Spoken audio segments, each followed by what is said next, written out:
Hello, everyone. It's been a while. I've just been working and I'm getting used to this new unit that I'm on. Um, but it's been a while since I uploaded a video. And I kind of just want to, give you guys updates about what's going on and everything. So, um, now, realistically, this happens sometimes, as I thought that I was going to be on, like ICU float, um, on this new unit. Kind of things didn't work out that way. Um, Let me start by the basics. The hospital that I'm in is called it's called Maine Medical Center. It's pretty much the biggest hospital in Maine. Um, Other than Southern Healthcare, which was my last hospital, which was basically like only like I don't know, like a third of the size of the hospital I'm at now. Um,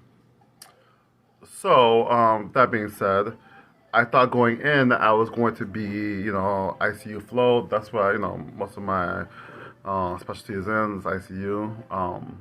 I just like the speed and everything that happens at ICU. But I got there and that wasn't the case, which can happen. So you have to be prepared for as travelers. Pretty much have to be prepared for any type of situation. So I got there, and I went to the unit that they told me to go to, which was R1, which I got there, and I was like, oh, what's R1? And then I find out it's a cardiothoracic unit. Now, yes, was I a little bit upset? Yeah, it happens. I was a little bit upset. There was a miscommunication, and it's just something that happens. You have to be prepared for it, okay? Being realistic. When it all comes down to it, as travelers, we're there to help the hospital as a whole. Yes, we do have units that we really want to go to, units that we're more comfortable with, but you just gotta be open to it. Travelers, and we're just getting thrown into the mix. So with that being said, I've been it's going on like my second week now, week two, and I'm actually liking it. My first day, I was very upset. Well, the first half of the first day, you do your orientation, you get your mask, you get your fit test for your mask, get all your logins and stuff for your charting, find out what charting system they have. They also have Epic charting system, which is a very easy system to learn. For me, I learned it back at Southern Maine in about a day. It's very easy, very straightforward. so and so orientation, we do orientation, they do a little presentation, blah blah blah, go over some hand washing skills, the basics. And we go to our unit. I find out that I'm not ICU float, which is kind of weird because I'm not a float at all. Actually, I'm going to be specifically for this unit, and so I was really upset. But as I started going to the unit, I am very familiar because back home I worked on cardiovascular ICU, so I found this unit was a cardiothoracic unit, which I'd never worked before. So I was, for me personally, if it's new to me and something I can learn, and there's new knowledge or skills I can learn on the unit, then I'm all for it. So I decided to give it a chance. Which, I mean, I guess I didn't have a choice, but I decided to give it a chance. And I ended up actually loving it. There's a lot of things I didn't know about as far as being cardiothoracic. So, the first part, obviously cardio also has to deal with the heart. But cardiothoracic not only deals with the heart, it deals with all the organs inside the chest. So you can find many different surgeries. But every organ inside the chest is the thoracic part of cardiothoracic. Not only including the heart, so everything inside the chest. And it's just so a lot of it was very familiar, and then there's some of it that was new. But with that all being said, I actually like the unit. I've never had any type of problems. The hospital's been very welcoming. They a lot of teamwork. The staff there is great. They work together. It's if I had to with everything going wrong with me not being on the unit that I want to be in, um, this was it all worked out, in the end. So just give things a chance. Like when you get to your assignments, it might not be what you expect, but give it a chance and see if there's something that you can learn.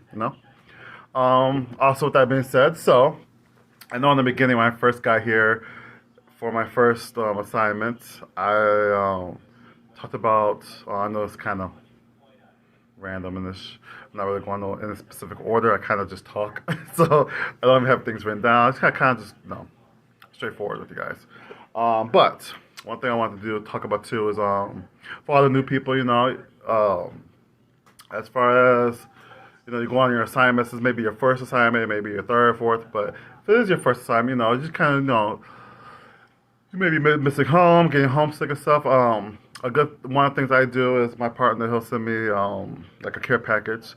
So I'm gonna kind of go over kind of some things that I get sent in my care package. Maybe you can tell your loved ones or your families or partners or whatever, some things. It kind of helps, when you're on assignments and you're trying to work as much as you can. Get a care package from home. Kind of, it's not, you just get the basics. Get the basics that you need. And it does save time when you just don't have the time to go around to the store or whatever, But so obviously, first necessities. Toilet paper. Yeah, toilet paper, Don't have time to run to the store. So, and I also like these flosser things here. So, I like those things for your teeth, keep your teeth good, Pepto. Gotta have that on deck. You never know. Cough, cold, and flu medicine. You already know the season. Let's see. Some disposable bags. This is disposable Walmart bag. I don't know if I can show that because copyright. But disposable bags. So here in Maine, they're very, very, very environmental. Like I don't want to say extremists, but they're very environmental friendly. They use paper. They use everybody uses either reusable bags or paper bags now. It's even down to like the paper straws. Just helping the environment. One thing in Maine, if you're here in Maine in the winter, you notice that they don't really salt their streets and stuff very well. It's also because they don't want the salt running into the ocean. So yeah. Let's also see some vitamins, zinc. Got some antioxidants. Got some bag of D3. Some vitamin C, like 1,000 milligrams. Some Century, it's a multivitamin supplement. And another bottle of zinc. So, those are things you don't really think about that you're gonna, need, but they're good to have, especially the vitamins. I mean, with everything going on, if we're not loading up on vitamins, then what are you doing? But also, deodorants, body washes, lotion, because it can be ashy. Let me stop. Lotion. I know I said this last time too, but I have an electric toothbrush. So these toothbrush heads, they're expensive. You already know if you have one. So we need some home. Back at home, my partner, we buy in bulk. So it works out perfectly because I just get sent all this. And it sends me like little things. Like. Oh, I didn't even see this. It seemed like, it's cute. Oh, so it seemed like a little keychain thing. I didn't even see that. That's a little cute. And it seemed like little, like things, just little things to show he's thinking of me. Yeah, that's pretty much it. So we got the basics, got some toilet tissue, some vitamins, body wash, deodorant, lotions, So yeah, that's that's just a little care package he sends me. And I'm grateful for it because a lot of time either I don't feel like going to the store. On my day off, I'm gonna sleep. Um, and it's just little things that you don't really notice that you really need, but then you need it, and it's like, oh shoot, I have it.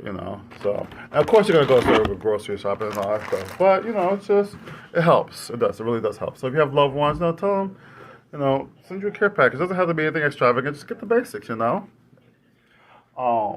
really does help. It might seem like it's a little thing, but it helps a lot. Um, Also, with that being said, make sure you're good and familiar with your surroundings. Know where all your stores are at, your Walmarts, your CVS, your Walgreens. Just in case you may have prescriptions or meds that you take yourself and you have to get sent here. It's good to know those things. Um, Now, with that being said, back to the hospital. I think the hospital holds about 637 beds, um, give or take. I know there are some makeshift beds going on with COVID and everything, but it's a pretty big hospital. And there, there are, I know I talked about on my last videos trying to get into the ICUs. So now, for me, I wanted to get into the ICUs. That's what I thought it was going to be. I thought it was going to be ICU floats.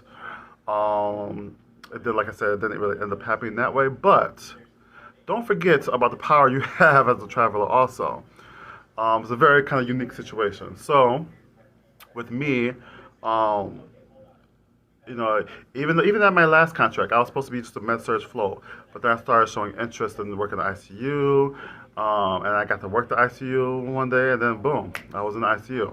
And then I got to work the ED. So you gotta show your interest, put your interest out there, talk to managers. And so at this hospital here, like even though I'm not a float, I'm specifically for the cardiothoracic units. Which is R1 at this hospital. If some of you guys may be there already or coming there. So what I decided to do, is go to each of the, because they have 9 different ICUs, like I said, and I want to, have that. It's good to have that on your resume. As a traveler, you want to have specific skill sets on your resume because there might be a contract that you might want to take that specifically for a certain skill set. And so what I did was like, sure, I'm gonna go talk to one of these managers. Talk to the manager and be like, hey, on my days off, maybe I can pick up, kind of shadow one of your techs. In Maine, now, another thing to touch on. In Maine, not so specific at my last hospital, but here at Maine Med, as far as the CNA travelers, nurses, it's kind of there for you guys too, but as far as the CNA travelers, we it's weird. In Illinois, since I worked in ICU, I would be considered like a PCT, a patient care tech. But here in Maine, it's really different. And each state has their own different regulations and procedures and policies as far as CNAs, what they can do and what they can't do. So always take that into consideration, especially when you're putting your contracts out there. Now everyone, you have to make sure you stay in communication with your recruiter as far as that also. Because my recruiter is awesome, but a lot of recruiters, you may think that, people go into it thinking, okay, hey, these are healthcare recruiters, they must have worked in healthcare. So that's not always the case. A lot of recruiters have never even worked in healthcare.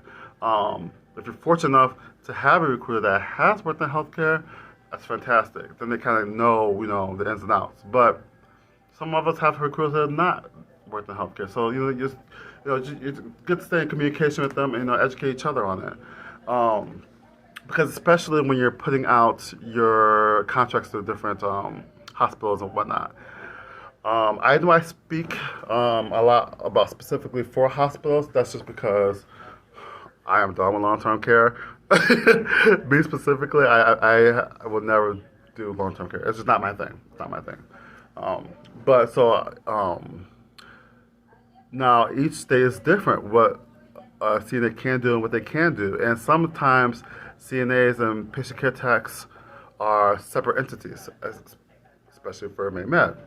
So for Maine Med, a CNA does the basics, things that a CNA would do.